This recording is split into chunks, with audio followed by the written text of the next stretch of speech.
Hello friend, easy knowledge में आप सभी को स्वागत है। देखिए, आज का ये जो वीडियो है इसमें हम लोग सीखेंगे कोई भी वोल्टेज पे हम लोग प्रोटेक्शन सर्किट बना सकते हैं। सो कैसे बनाएंगे उसके लिए पहले देखिए मैं इसका सर्किट ड्राम आप लोगों को बता देता हूँ, उसके बाद प्रैक्टिकली मैं आप लोगों को दिखाता हूँ। पहले आपको करना क्या है, मान लीजिए ये प्लस वाला टर्मिनल एक सप्लाई है और एक ग्राउंड, दो सप्लाई,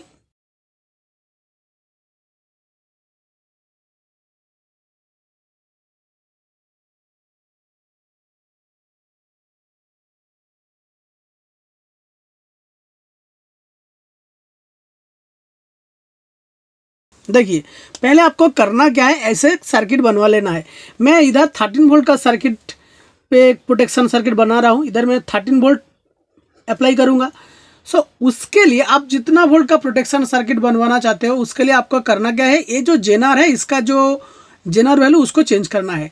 जितना वोल्टेज का आप प्रोटेक्शन सर्किट बनवाना चाहते हो उससे 1 वोल्टेज कम करके एक जेनर लगवाना है। सो इधर मैं 13 वोल्ट का प्रोटेक्शन सर्किट बनवाना चाहता हूँ, सो उसके लिए इधर मैं एक 12 वोल्ट का जेनर जोड़ देता हूँ, 12 वोल्ट का। और ये जो रेजिस्टेंस है इसका वैल्यू 1 किलो ओम्स, और ये एनपीएन ट्रांजिस्टर मैंने इधर 547 करके ट्रांजिस्टर लगा दिया हूँ। और ये नॉर्मल सा डायोड है, और ये जो देख 4007, और ये एक रिले को मैं जोड़ दिया हूँ। और रिले का ये आउटपुट टर्मिनल है, ये कॉमन टर्मिनल को मैं क्या किया, प्लस के साथ जोड़ दिया हूँ फ्रेंड, प्लस के साथ। बाकी क्या करूँगा, इसके एक से हम लोग प्लस सप्लाई आउटपुट लेते हैं। एक्चुअली जेनर के बारे में आप लोगों को क्या पता है कि जेनर वोल्टेज के ऊपर वाला जो वोल्टेज है बाकी वोल्टेज को एनोड से आउट कर देते हैं इस सर्किट पे। सो देखते हैं हम लोग एक्चुअली काम होता है या नहीं होता है। आप लोग देखिए, कोई भी सर्किट में प्रोटेक्शन बनवाना चाहते हो तो उससे जितना वोल्टेज का प्रोटेक्शन सर्किट बनवाना चाहते हो उससे 1 वोल्ट लो वोल्टेज का जेनर लगवाना है। 13 वोल्ट का बना रहा हूँ, इसके लिए इधर 12 वोल्ट लगा दिया हूँ। आप 12 वोल्ट का बनाना चाहते हो तभी आप लोगों को 11 वोल्ट का जेनर लगवाना है। सो देखिए, पहले से मैंने ये सर्किट को तैयार करके रखा हूँ। ये रिले देख पा रहे हो, ये एनपीएन ट्रांजिस्टर, और ये 12 वोल्ट का जेनर और 1 के रेजिस्टेंस।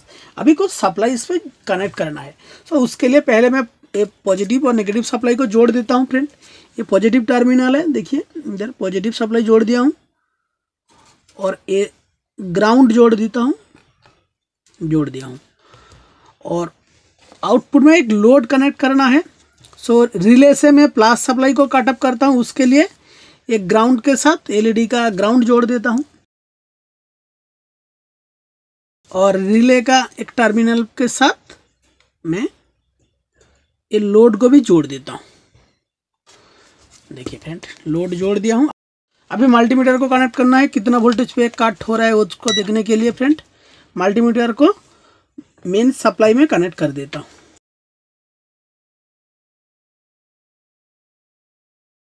अभी पावर कनेक्ट करते हैं। देखिए 13 वोल्ट का बनाया था तभी इसके लिए 13.13, इसके लिए ये 12 वोल्ट अभी ऑफ कंडीशन पे बल्ब। अभी मैं क्या करता हूँ, वोल्टेज को डिक्रीज करता हूँ। देखिए अभी कितना कर दिया हूँ, 11.96, 12 वोल्ट के आसपास। अब इसके नीचे जितना जाओगे वो एलईडी का जो लोड है वो ऑफ नहीं हो सकता है। देखिए अभी मैं क्या कर रहा हूँ, वोल्टेज को थोड़ा थोड़ा करके हाई कर रहा हूँ। देखिए ऑफ हो गया, कितने पे ऑफ हो गया, 13.11 पे ऑफ हो गया। और भी थोड़ा डिक्रीज करते हो, देखिए 13 वोल्ट भी है तभी भी आउटपुट का लोड ऑफ कंडीशन पे है। थोड़ा मैं डिक्रीज करता हूँ, देखिए थोड़ा 12.70 कर दिया हूँ, तभी जाके ये आउटपुट का लोड एक्टिव कंडीशन पे। थोड़ा हाई कर दूंगा तभी देखिए 13 वोल्ट होते ही इसका आउटपुट का लोड काट ऑफ हो जाता है। सो इस तरीके से आप लोग प्रोटेक्शन सर्किट बना के आप लोगों का जो प्रोजेक्ट है या कहीं काम का जो काम पे जरूरत पड़ेगा तो इस तरीके से आप लोग इजी एक प्रोटेक्शन सर्किट बना सकते हो। सो फ्रेंड, आप लोगों के लिए और एक गुड न्यूज है, कुछ दिनों के बाद मैं एक SMPS रिलेटेड कोर्स स्टार्ट करने वाला हूँ, जिसके लिए आप लोगों को 299 वन टाइम पे करना पड़ेगा। अगर आप लोग इंटरेस्टेड है तो चैनल की डिस्क्रिप्शन पे या ये वीडियो की डिस्क्रिप्शन पे एक टेलीग्राम ग्रुप का लिंक दिया हुआ है, आप लोग जाके उधर ज्वाइन हो सकते हो। सो थैंक यू फ्रेंड, आज का वीडियो यही तक। वीडियो में दिया हुआ जानकारी आप लोगों को थोड़ा भी अच्छा लगे तो वीडियो को लाइक शेयर कर सकते हो, और चैनल देखने लायक लगता है तभी जाके चैनल को भी सब्सक्राइब कर सकते हो। Thank you friend.